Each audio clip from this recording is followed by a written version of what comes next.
নমস্কার, সবাই ভালো আছেন তো? কিছুক্ষণের আরও একটি নতুন ব্লগে আপনাদের সবাইকে স্বাগত জানাই। আজকের রেসিপি হচ্ছে চিকেন কিমা পকোড়া।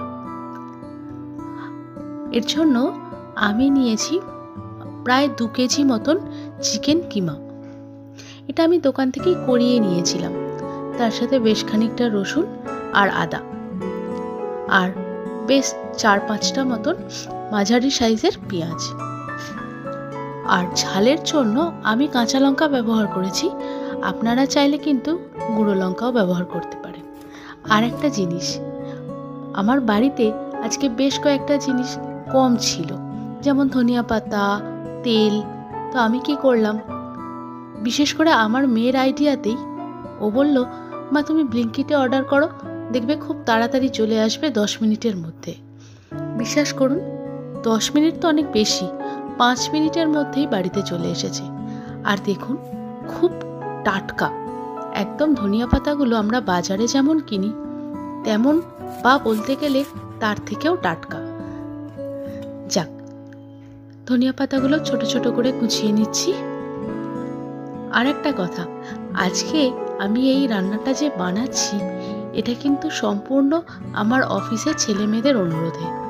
কারণ ওরা আমার হাতের বানানো এই ধরনের স্ন্যাক্স বলুন বা অন্য যে কোনো রান্না খুব পছন্দ করে।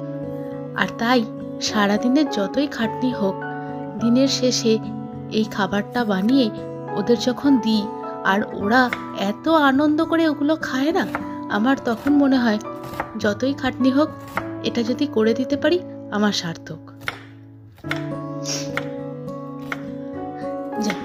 ধনেপাতাটা কাটা হয়ে গেছে, এবার পেঁয়াজগুলোকেও ছোট ছোট করে কুচিয়ে নেব। এই পেঁয়াজটা কেটে একবার ভেজে নেব হালকা তেলে, অল্প করে। তাতে কি হবে বলুন তো, পেঁয়াজের একদম কাঁচা গন্ধটা কেটে যাবে আর পেঁয়াজটা বেশ সেদ্ধও হয়ে যাবে।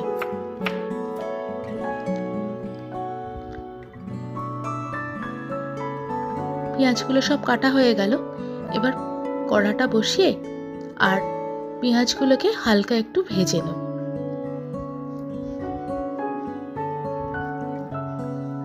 আমি মাঝে মাঝেই এরকম নিত্য নতুন স্ন্যাক্স আইটেম বা অন্যান্য রান্না এক্সপেরিমেন্ট করি।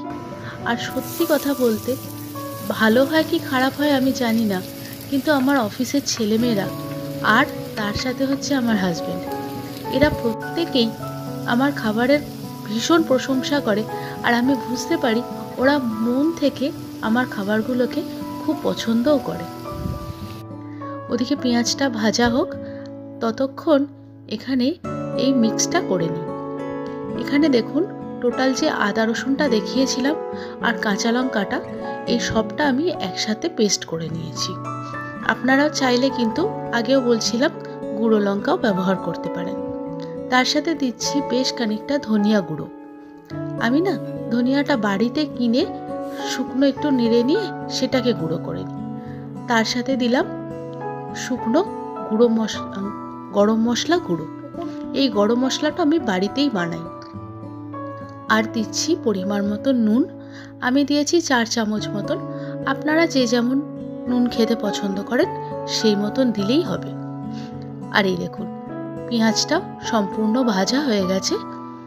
তাই এই ভাজা পেঁয়াজটা দিলে না, এর আলাদা একটা সুন্দর গন্ধ হয়। এর সাথে দিচ্ছি প্রায় 4টে মতন আলু, আমি সেদ্ধ করে রেখে দিয়েছিলাম সেইটা। এবারে এই সব কিছু একসাথে খুব ভালো করে মেখে নিতে হবে।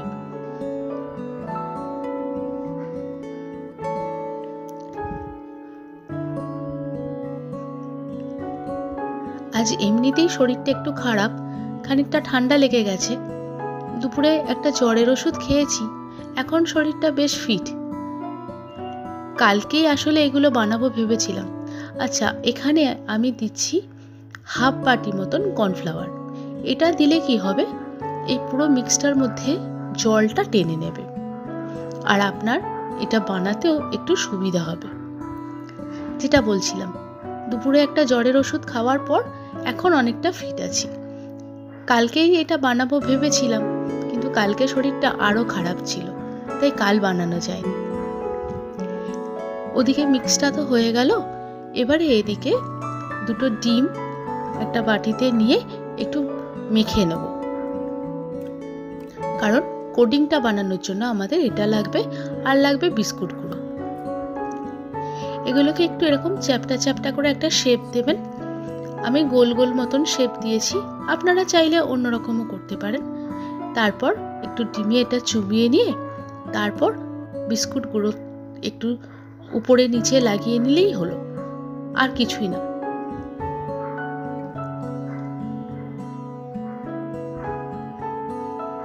এগুলোকে এবার যখন ভাজবেন একদম গরম ছাঁকা তেলে ভাজতে হবে। তবে যখন প্রথম ভাজতে দেবেন তখন একটু দেখবেন যাতে তেলের মানে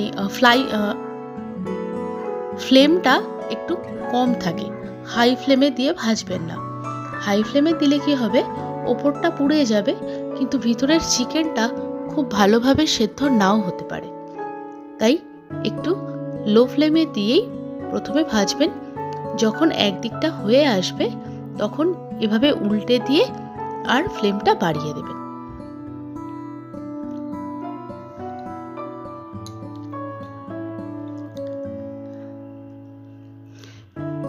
এই পকোড়াগুলো উল্টানোর এই যে জিনিসটা চিমটির মতন দেখতে, এটা আমি অ্যামাজন থেকে কিনেছিলাম, আর দেখলাম এটা কিন্তু বেশ হেল্পফুল। রান্না করতে গেলে এই ধরনের একটা জিনিস যদি থাকে না, তাহলে আপনাদের অনেক ক্ষেত্রে অনেক সুবিধা হবে। আপনারা চাইলে কিন্তু অ্যামাজন থেকে এটা নিতেই পারেন।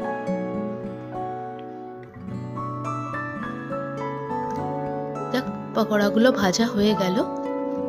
আপনাদের দেখানোর জন্য একটা পকোড়া অবশ্যই আমি ভেঙে দেখাবো। বানিয়েছিলাম আরও অনেক, সেগুলো সব অফিসে চলেও গেছে, আর এতক্ষণে সব খাওয়াও হয়ে গেছে। যাক, আজকের ভিডিওটা তাহলে এখানেই শেষ করছি। ভালো লাগলে একটা লাইক করে দেবেন, আর কমেন্ট করে অবশ্যই আমাকে জানাবেন যে আপনারা বাড়িতে এটা বানিয়ে আপনাদের কেমন লাগলো। আর এতক্ষণ ধরে ভিডিওটা দেখার জন্য আপনাদের অনেক ধন্যবাদ। আর একটা অনুরোধ, অবশ্যই আমার চ্যানেলটা সাবস্ক্রাইব করে আমার পাশে থাকবেন। দেখা হবে খুব তাড়াতাড়ি পরের একটা নতুন ভিডিওতে। ততক্ষণের জন্য বাই বাই।